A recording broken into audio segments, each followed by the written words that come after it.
Nabi Isa dan Nabi Muhammad SAW ini diterangkan sifat-sifatnya hampir sama mirip. Nabi Isa lembut, penyayang. Begitupun Rasulullah SAW lembut dan penyayang. Tapi Rasulullah SAW lebih tinggi lagi kasih sayangnya, kelembutannya, akhlaknya jauh tinggi dari para nabi dan rasul yang lain. Karena itu Nabi Isa alaihissalam menggunakan istilah Ahmad. Bukan namanya Ahmad, tapi beliau menyebutkan sifat-sifat Nabi ini adalah Nabi yang sangat terpuji, yang jauh melampaui diri beliau. Karena itu beliau mengatakan ismuhu Ahmad. Nah, tapi ketika Nabi itu datang, serta-merta lagi ditolak Nabi ini. Kenapa demikian? Rasulullah Muhammad SAW berasal dari Bani Ismail, bukan dari Bani Ishak ataupun Bani Israel. Nah, karena itulah. Nah, ini sudah mereka tahu sekarang. Orang Yahudi, orang Nasrani sudah sering aktif di Zoom, aktif di kajian-kajian dialog lintas dan ini sudah terungkap bahwa memang Nabi terakhir itu adalah Muhammad SAW. Dan semua bisyarah yang ada di dalam Taurat, Zabur maupun Al-Quran yang sekarang tertulis dirangkum di dalam satu kitab tebal yang bernama Bible itu, semuanya memang menunjukkan itu kepada Muhammad SAW. Nah, untuk mengaburkan ini semua, akhirnya mereka gunakan trik itu tadi, Mbak. Ya, memang Nabi Muhammad itu memang seorang Nabi dan Rasulullah. Tapi harus Anda ketahui bahwa beliau ini adalah Nabi dan Rasul hanya untuk orang Arab. Nah ini, kalau kita tidak memahami, tidak pernah belajar kristologi, tidak pernah belajar perbandingan agama, akan terseret oleh arus pemikiran. Alhamdulillah, saya diundang oleh Ayah Sofia melalui Bapak Ipong Atria untuk membahas topik ini. Alhamdulillah, luar biasa. Kebetulan tepat sekali momennya ini pada bulan Rabiul Awal yang umat Islam memperingatinya sebagai Maulid Nabi Muhammad SAW.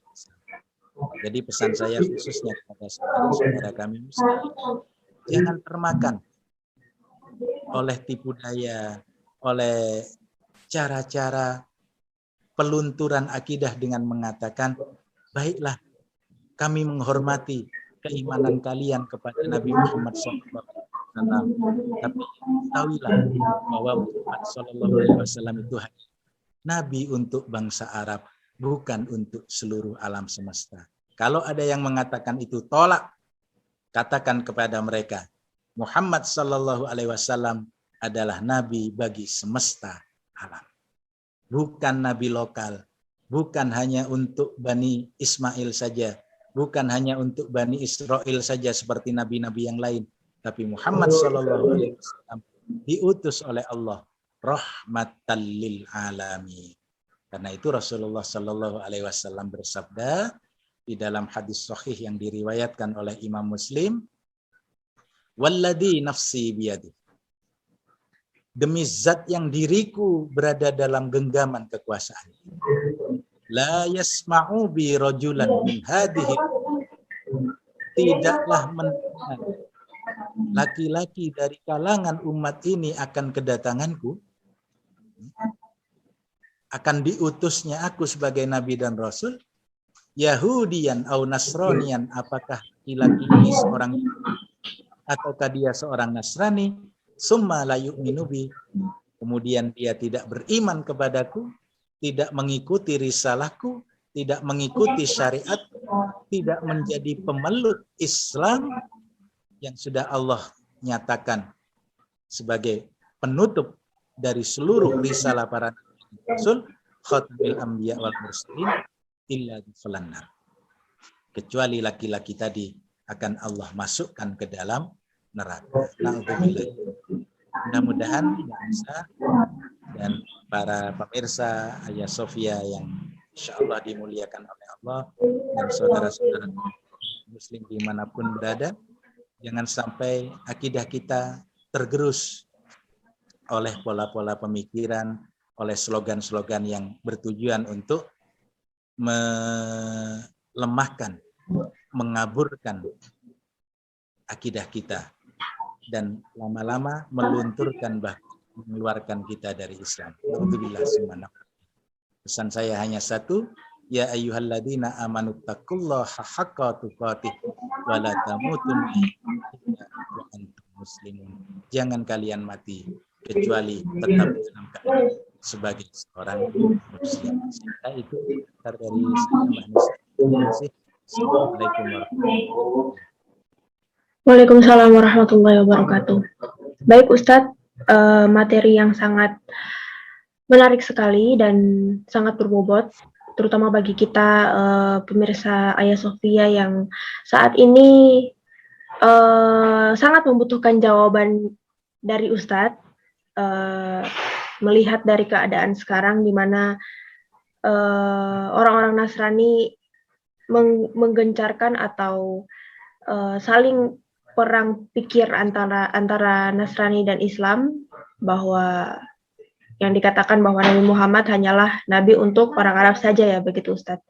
Ternyata setelah diteliti sejarahnya dan disangkut pautkan dengan dalil-dalil dari Al-Quran maupun Alkitab, ternyata faktanya sangat beda jauh ya dari yang dituduhkan gitu.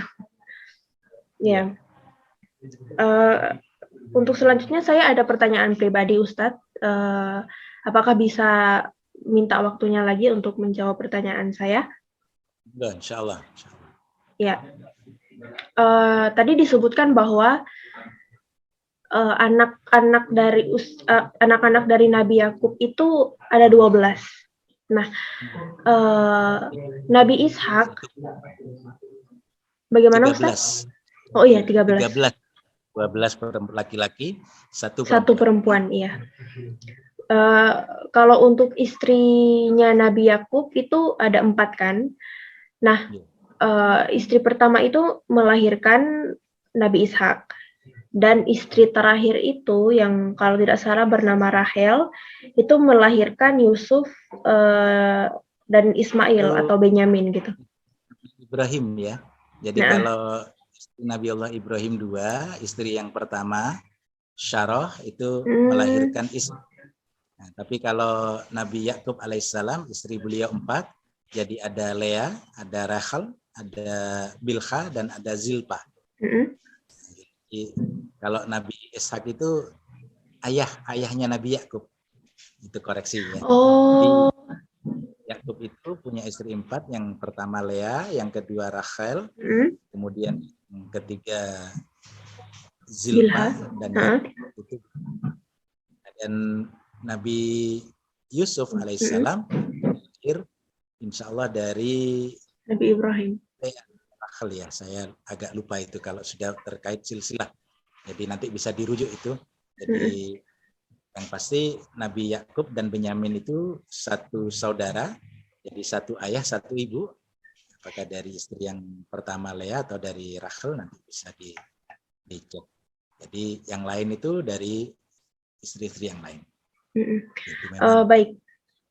Penasaran saya adalah, pertanyaan saya adalah, kenapa kok saat itu orang-orang Arab pada zaman itu sangat menolak Nabi yang berasal dari Bani Ismail gitu? Apakah ada jenjang strata sosial antara Bani Ismail dan Bani Israel gitu, Ustadz? Mungkin bisa dijawab. Jadi pada masa itu kalau orang Arab tidak menolak Nabi dari Bani Ismail ya. Jadi sebetulnya kalau penolakan orang Arab terhadap Nabi Muhammad SAW itu ya karena beliau membawa risalah tauhid. Jadi intinya sebetulnya itu. Oh, jadi tidak ada hubungan dengan ini ya, keturunan beliau gitu. Sendiri mengakui, jadi keluhuran budi Nabi Muhammad SAW semuanya mengakui. Jadi makanya ketika terjadi perselisihan pada saat akan meletakkan atau mengembalikan Hajar Aswad kembali ke tempatnya, siapa kabilah atau suku mana ini yang paling berhak untuk mengembalikan? Jadi hampir semuanya bertikai, hampir terjadi pertumpahan darah. Akhirnya disepakati siapa yang paling awal datang ke Masjidil Haram, maka dialah yang akan meletakkan batu Hajar Aswad itu. Dan qadarullah yang pertama kali masuk ke Masjidil Haram, karena memang Rasulullah seperti para nabi yang lain, beliau melaksanakan sholat di waktu pagi dan petang, plus sholat malam. Karena itu yang masuk pertama ke Masjidil Haram Rasulullah Muhammad SAW. Sehingga beliaulah akan meletakkan. Nah, keadilan beliau pada saat itu beliau letakkan sorban beliau. Jadi Hajar Aswad beliau letakkan di sorban, seluruh perwakilan kabilah mengangkat. Jadi semuanya merasa meletakkan demikian. Itu kalau orang Arab sendiri, Bani Ismail, tidak ada penolakan ke akhlak beliau, ke kejujuran beliau. Nah, ketika turun wahyu kepada Rasulullah sebagai seorang nabi dan rasul agar hanya menyembah kepada Allah, nah disinilah baru Bani Ismail itu sendiri menolak Nabi Muhammad. Jadi mereka maunya, ya sudahlah kita tetap menyembah Tuhan nenek moyang kita. Jadi seminggu sekali, nanti seminggu menyembah Tuhanmu Muhammad, seminggu kita menyembah Tuhan nenek moyang kita. Nah, akhirnya turunlah wahyu surah Al-Kafirun tersebut. Ya, nah, bagaimana Bani Israel? Kenapa kok Bani Israel menolak kenabian Muhammad? Yaitu tadi, karena memang mereka tidak menghendaki. Jadi kan sejak awal dikisahkan di dalam kitab mereka, di dalam Bible itu sudah ada kecemburuan yang luar biasa terhadap Hajar dan putranya Ismail alaihissalam ini. Sehingga Nabi Allah Ibrahim akhirnya membawa Hajar dan putranya Ismail dari tanah Kan'an dibawa ke tanah Arab.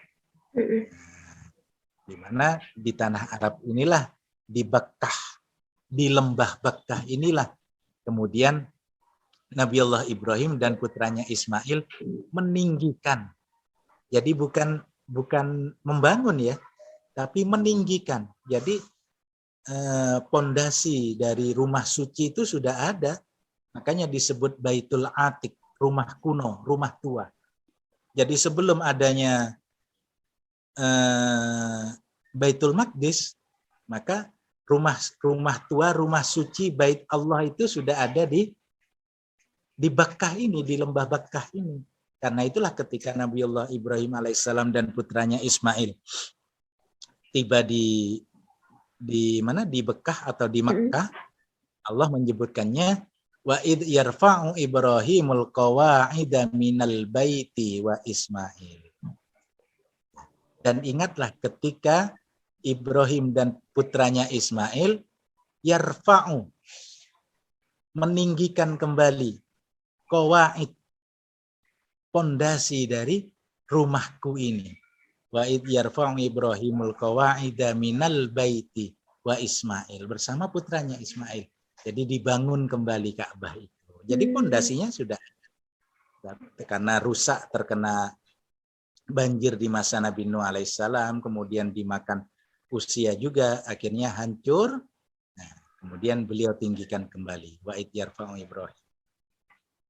Kemudian setelah beliau selesai membangun Ka'bah kembali bersama putranya, beliau berdoa kepada Allah di Bait Allah, di Mekkah, di Ka'bah ini. Jadi Rabbana waj'alna wa idh yarfa'u Ibrahim al-qawa'ida minal baiti wa Ismail Rabbana fataqabbal minna innaka antas samiul alim. Kemudian ayat yang berikutnya, Rabbana wab'as fihim rasulam minhum yatlu alaihim ayatika wa yu'allimuhumul kitaba wal hikmah wa yuzakkihim innaka antal azizul hakim. Jadi beliau berdoa, ya Allah, bangkitkan dari tengah-tengah mereka seorang nabi, seorang rasul.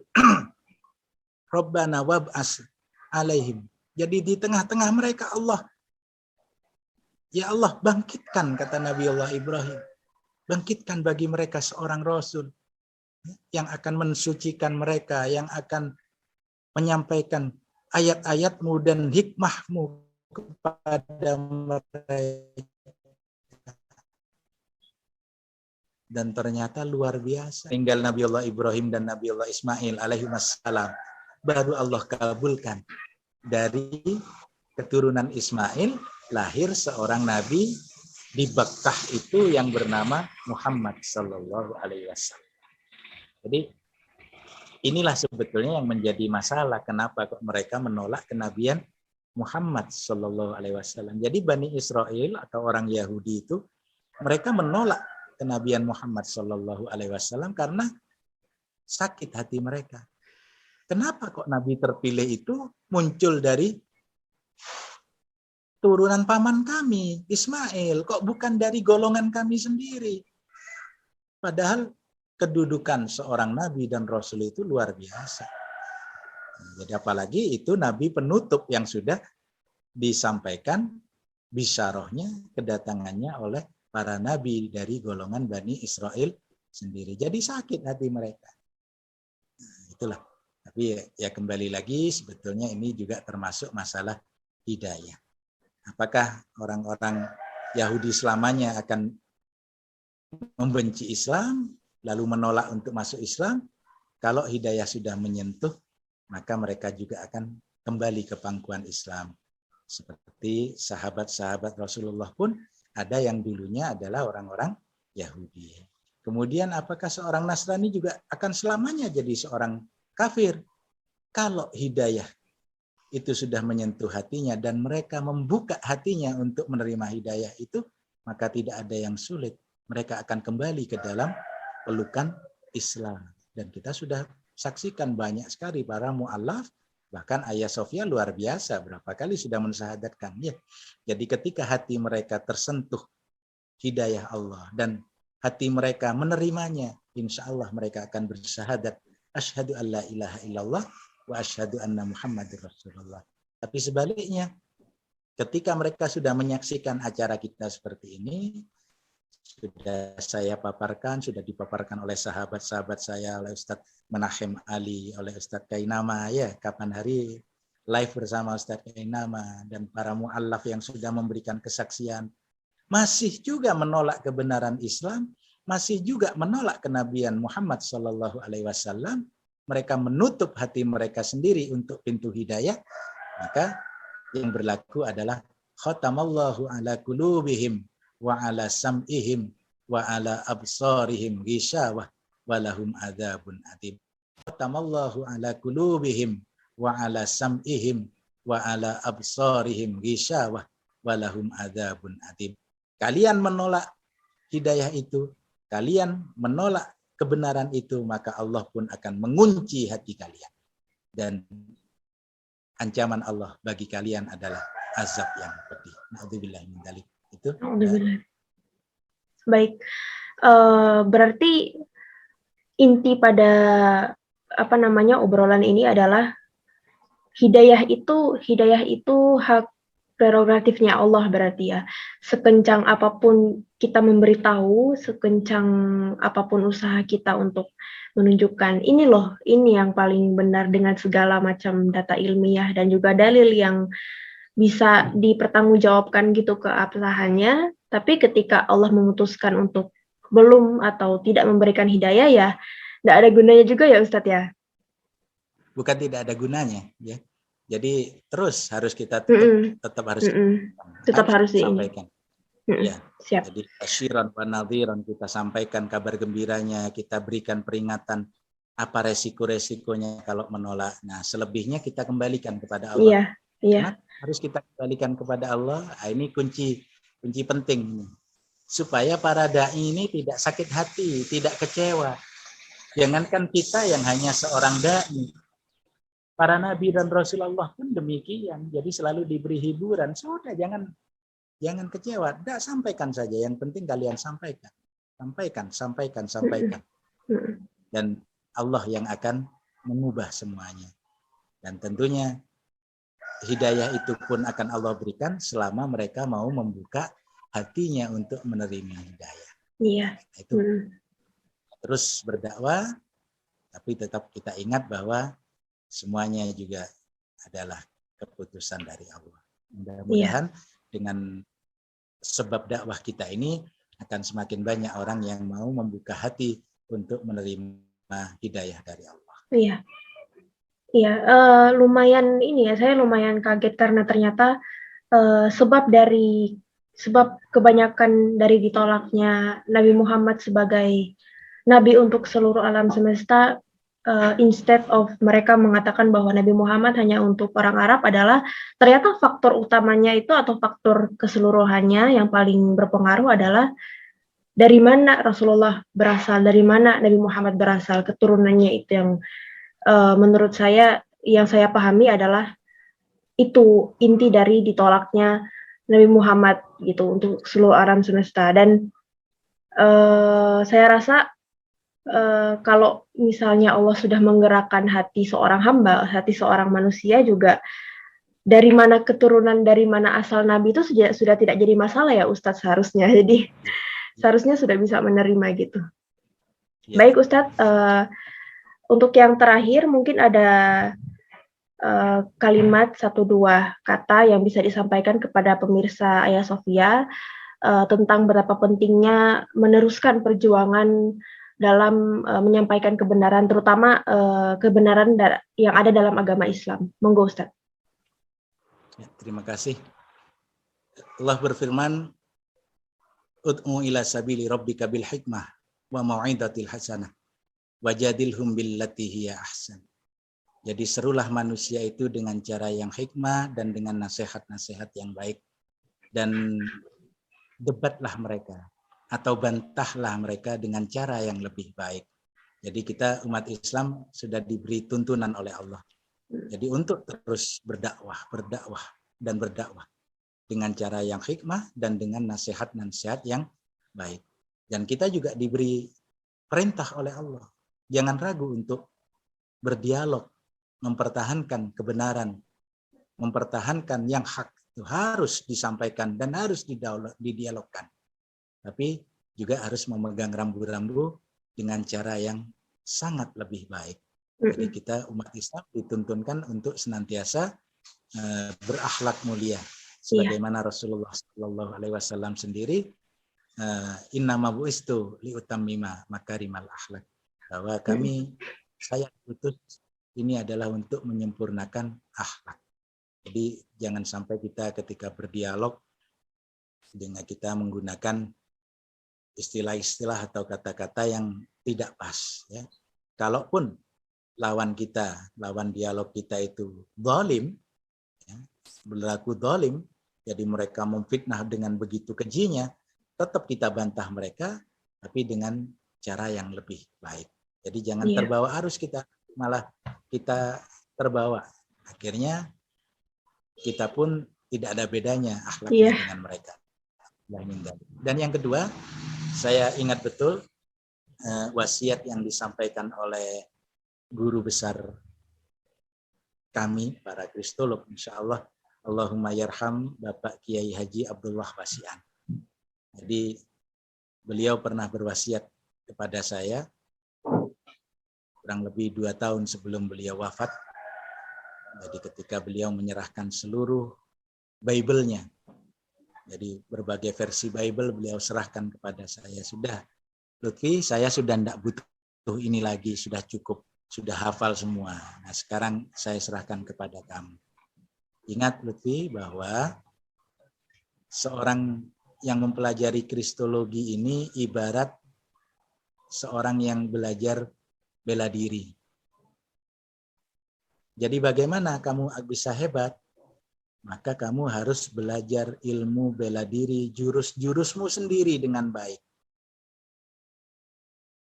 Dan supaya kamu lebih bagus lagi, maka kamu harus mengetahui kelemahan jurus lawan. Jadi apa maksud dari beliau?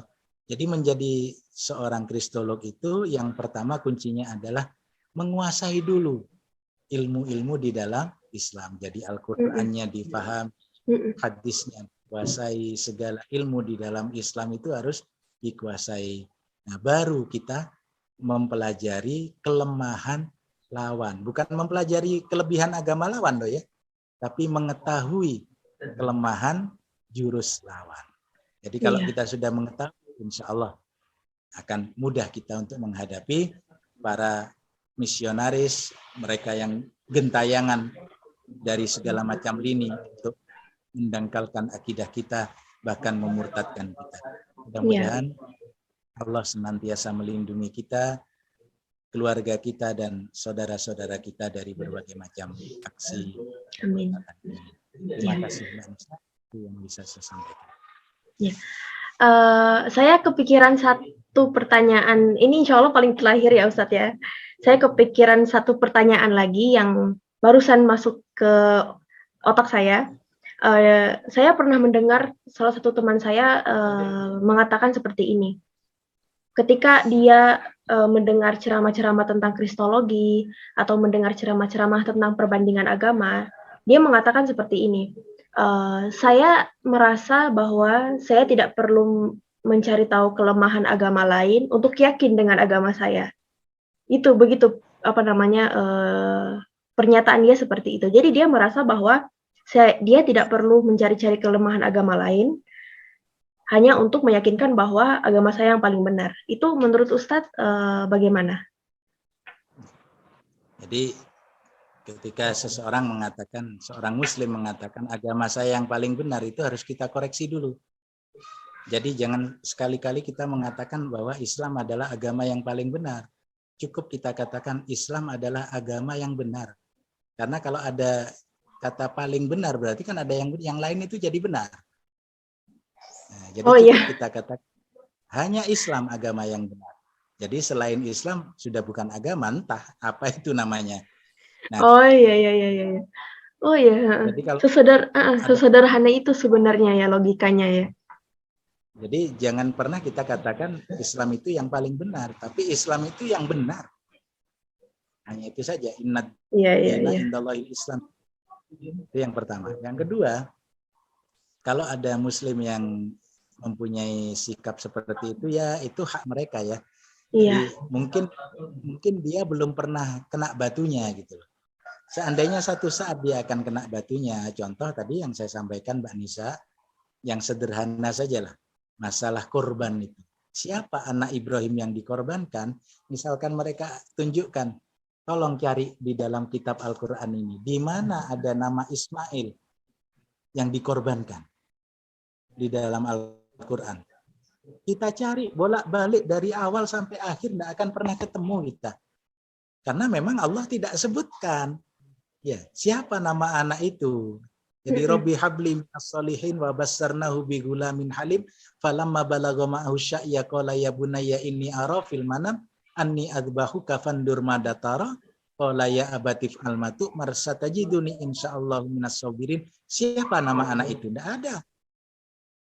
Justru kita mengetahuinya kalau kita sudah mempelajari sampai pada ayat yang ke-113, baru kita tahu bahwa ternyata anak itu adalah Ismail. Itu yang saya katakan tadi. Jadi jurus perguru harus kita kuasai. Iya.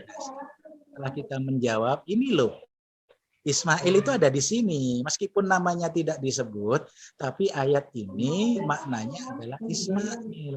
Nah, beda dengan kitab kamu itu. Sekalipun disebutkan namanya, ambillah anakmu yang tunggal yang kau kasih, yaitu Ishak. Justru Ishak itu hanya tambahan. Nah, kita tidak akan bisa ngomong seperti ini kalau tidak pernah mempelajari agama lain. Ya monggo silakan. Anda berpendapat tidak perlu kita belajar itu. Ya silakan. Mudah-mudahan Allah meneguhkan iman dan Islam di dalam hati Anda. Tapi ketika Anda nanti bertemu dengan para misionaris yang mempermasalahkan agama Anda, ternyata Anda memerlukan ilmu ini, maka sudah waktunya lah. Tidak usah kita menguasai. Kristologi tidak usah dikuasai.